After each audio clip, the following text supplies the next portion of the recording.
पति पत्नी और वो, ये फिल्म आपने देखी होगी और इस फिल्म में जो दिखाया गया कि कैसे शादीशुदा जिंदगी में पति और पत्नी के बीच जब वो वाला कैरेक्टर आ जाता है तो फिर क्या होता है। इन दिनों हमारे देश में ऐसे मामलों की बाढ़ आ चुकी है जहां पर या तो पति का किसी के साथ चक्कर चल रहा होता है या फिर पत्नी का शादी के बाद किसी से चक्कर चल रहा होता है। और इन दिनों तो ऐसी खबरों की बाढ़ है कि पत्नी का अपने प्रेमी के साथ शादी से पहले जो चक्कर चल रहा था वो शादी के बाद भी कंटिन्यू रहता है। और कई ऐसे मामले भी निकलकर सामने आ रहे हैं जहां पर जो पत्नी है वो अपने प्रेमी के साथ मिलकर अपने पति की हत्या करवा देती है। उदाहरण के तौर पर आप मेरठ का साहिल मुस्कान वाला जो हत्याकांड है उसको ले सकते हैं, और अभी हाल ही में सोनम रघुवंशी वाला मामला भी मीडिया में बड़ा हाइप उसने बनाया। और जब ऐसे मामलों की सोशल मीडिया पर या खबरों में बाढ़ आई तो अब ऐसे भी मामले निकलकर सामने आ रहे हैं जहां पर जो पति है अगर उसको ये पता चलता है कि उसकी पत्नी का किसी के साथ अफेयर चल रहा है तो अब तो वो पति अपनी ही पत्नी का उस प्रेमी के साथ शादी उसकी करा देते हैं ताकि भाई बेचारे पति की जान बच जाए। कुछ इसी टाइप का मामला देश की राजधानी दिल्ली से भी सामने आया है जहां पर एक पति को अपनी पत्नी के अफेयर के बारे में पता चल जाता है। अब अपनी पत्नी के इस अफेयर का खुलासा वो अपने और अपनी पत्नी के परिवार के सामने कर सके, इसके लिए वो सबूत की तलाश में जुट जाता है। और सबूत होता है उसकी ही पत्नी के मोबाइल में, जिसमें उसकी पत्नी के और उसके प्रेमी के साथ जो आपत्तिजनक हालत में तस्वीरें थी, वीडियोस थे, वो उसकी पत्नी के मोबाइल में होते हैं, जिसे चोरी से उसका पति अपने मोबाइल में ले लेता है। अब जब इस बात की भनक पत्नी को लगती है तो उसको ये लगा कि ये जो फोटो और वीडियो हैं उसके प्रेमी के साथ अब इसका पति वो अपने और उसके परिवार में दिखा देगा, मुसीबतें बढ़ जाएंगी। तो उसकी पत्नी ने ऐसी प्लानिंग की जैसी तो शायद फिल्मों में भी नहीं हुई होगी। क्या प्लानिंग की बताएंगे आपको आज के क्राइम कैपिटल के इस एपिसोड में। नमस्कार, मेरा नाम दिनेश यादव है और आप दिल्ली तक देख रहे हैं। दरअसल ये जो कपल है यानी ये जो पति पत्नी है ये राजस्थान के रहने वाले थे। 1.5 साल पहले इनकी शादी हुई और उसके बाद ये दिल्ली आ गए। लेकिन शादी से पहले जो पत्नी है उसका अफेयर कहीं और था, यानी उसका प्रेमी था। शादी के बाद भी ये सिलसिला चलता रहा, यानी उस पत्नी ने उस अफेयर को शादी के बाद भी कंटिन्यू किया। लगातार दोनों मिलते भी थे। उसका जो प्रेमी है वो दिल्ली आता था तब मिलते थे, या फिर इसकी जो पत्नी है वो राजस्थान जाती थी तब दोनों मिलते थे। लेकिन कुछ समय बाद पति को अपनी पत्नी के अफेयर के बारे में पता चल गया। अब वो सबूत जुटाना चाहता था ताकि अपनी पत्नी को एक तो रंगे हाथों पकड़ सके और दूसरा अपने और उसके परिवार के सामने एक्सपोज कर सके। अब एक दिन क्या हुआ कि जब उसकी पत्नी सो रही थी तो उस पति ने चुपके से अपनी पत्नी के मोबाइल से वो सारी तस्वीरें जिसमें उसकी पत्नी और उसके प्रेमी की आपत्तिजनक तस्वीरें थीं, दोनों आपत्तिजनक स्थिति में थे, वो सारी तस्वीरें और वीडियो वो उसने अपने मोबाइल में ले ली। यानी कि इस बात का पता उसकी पत्नी को चल गया। अब उसको लगा कि ये तस्वीरें और वीडियो उसके पति के मोबाइल में हैं, उसके पास पहुंच गई हैं और अब जो है वो इन वीडियो को अपने परिवार वाले और मेरे परिवार वालों को दिखा देगा तो बहुत बदनामी होगी, शादी भी खत्म हो जाएगी। तो इससे बचने के लिए उसकी पत्नी ने अपने पति के मोबाइल को चोरी करवाने की ऐसी प्लानिंग की जिसे सुनकर आपके होश पाख्ता हो जाएंगे।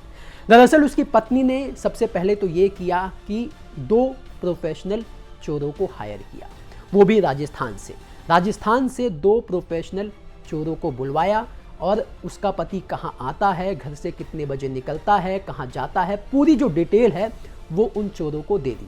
अब राजस्थान से जो चोर आए थे उसके पति के मोबाइल को सिर्फ चुराने के लिए उन्होंने सबसे पहले तो एक रेंटेड बाइक का इंतज़ाम किया, यानी एक बाइक उन्होंने रेंट पर ली। और जैसा जैसा उसकी पत्नी ने अपने पति के बारे में सारी इन्फॉर्मेशन दी थी उसी रास्ते पर उन चोरों ने उसके पति के मोबाइल को चोरी कर लिया। यानी कि जो प्लानिंग की गई थी उस प्लानिंग को बिल्कुल उसी तरीके से एग्जीक्यूट कर लिया गया। अब पति को लगा कि उसके फ़ोन की स्नैचिंग हो गई है, जो दिल्ली में आम बात है, तो इसकी शिकायत उसने दिल्ली पुलिस में कर दी। उसके पति ने पुलिस को बताया कि 2 नकाबपोश लोग बाइक पर आए थे और मैं स्कूटी पर था और उन्होंने उसके फ़ोन को छीना और स्नैच करके चले गए।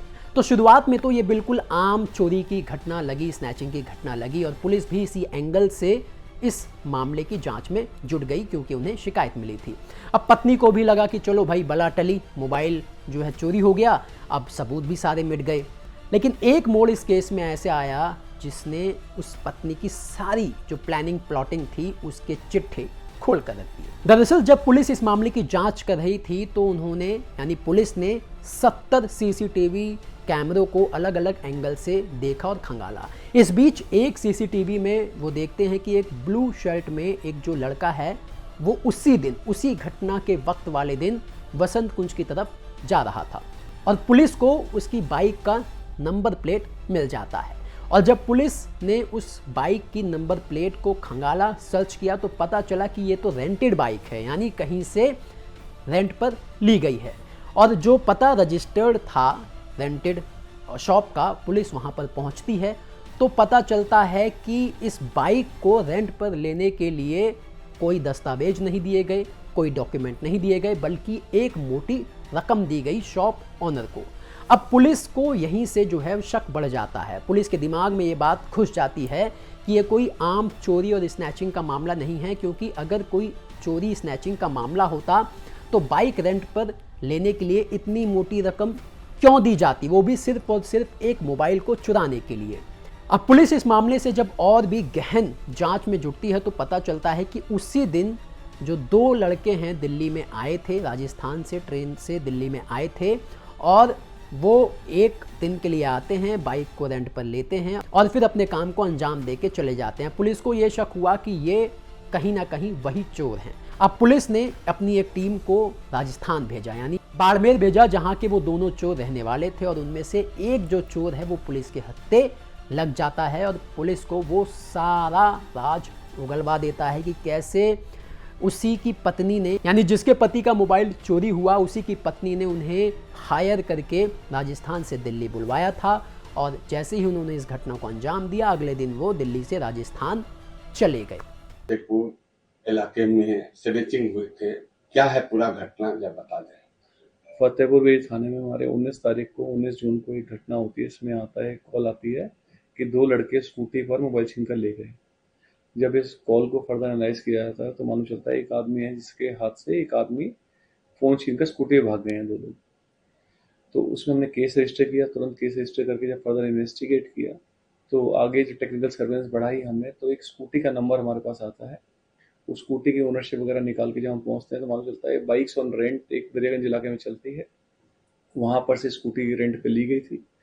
तो हमें लगा कि ये कुछ इसमें कोई सस्पेशन लगा, हमको लगा कि इसको कुछ पार्ट ऑफ कॉन्स्पिरेसी है। तो फर्दर जब इन्वेस्टिगेशन करके इन लड़कों को पकड़ा गया तब मालूम चला जिस आदमी की स्नैचिंग हुई थी उसी आदमी की वाइफ ने ये काम करवाया था।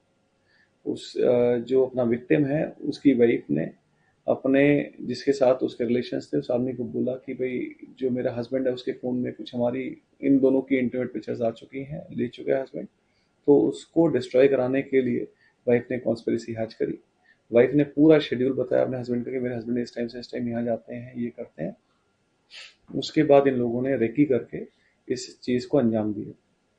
सर, जो मेन आरोपी हैं और जो मेन राहुल है अभी तक गिरफ्तार नहीं हुए हैं, वो किस तरीके से होटल पहले लिए, उसके बाद स्कूटी किस तरीके से? ये लोग हमारे दरियागंज इलाके में पहले होटल में रुके, वहाँ पर फिर उन्होंने बाइक ऑन रेंट लेके सब चीज़ को अंजाम दिया।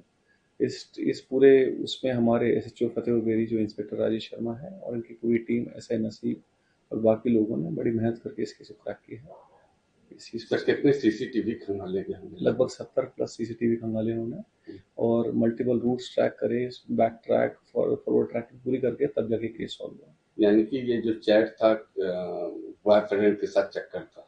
जिस लड़के से इसकी बात होती थी और लड़की को डाउट था कि मेरी कुछ इंटीमेट पिक्चर्स हस्बैंड के पहुंच गई हैं, उस चीज़ को डिस्ट्रॉय करने का पर्पस था, इसलिए फोन स्नैचिंग कराई गई। कितने लोगों को गिरफ्तार किया था? अभी इसमें एक जो मेन स्नैचर है वो अरेस्टेड है, स्कूटी रिकवर्ड है, मोबाइल रिकवर्ड है, साथ ही साथ जो लीडी है उसको भी हमने बाउंड डाउन कर लिया है अपने इस केस में। और राहुल सर? राहुल की तलाश जारी है अभी। तो कहते हैं ना कि गलत काम का गलत अंजाम होता है। आप कितनी भी प्लानिंग प्लॉटिंग अपने आप को शातिर समझ लीजिए, लेकिन जो आपका किया हुआ है वो आपके आगे आता है। सारी चालाकियाँ धरी की धरी रह जाती हैं।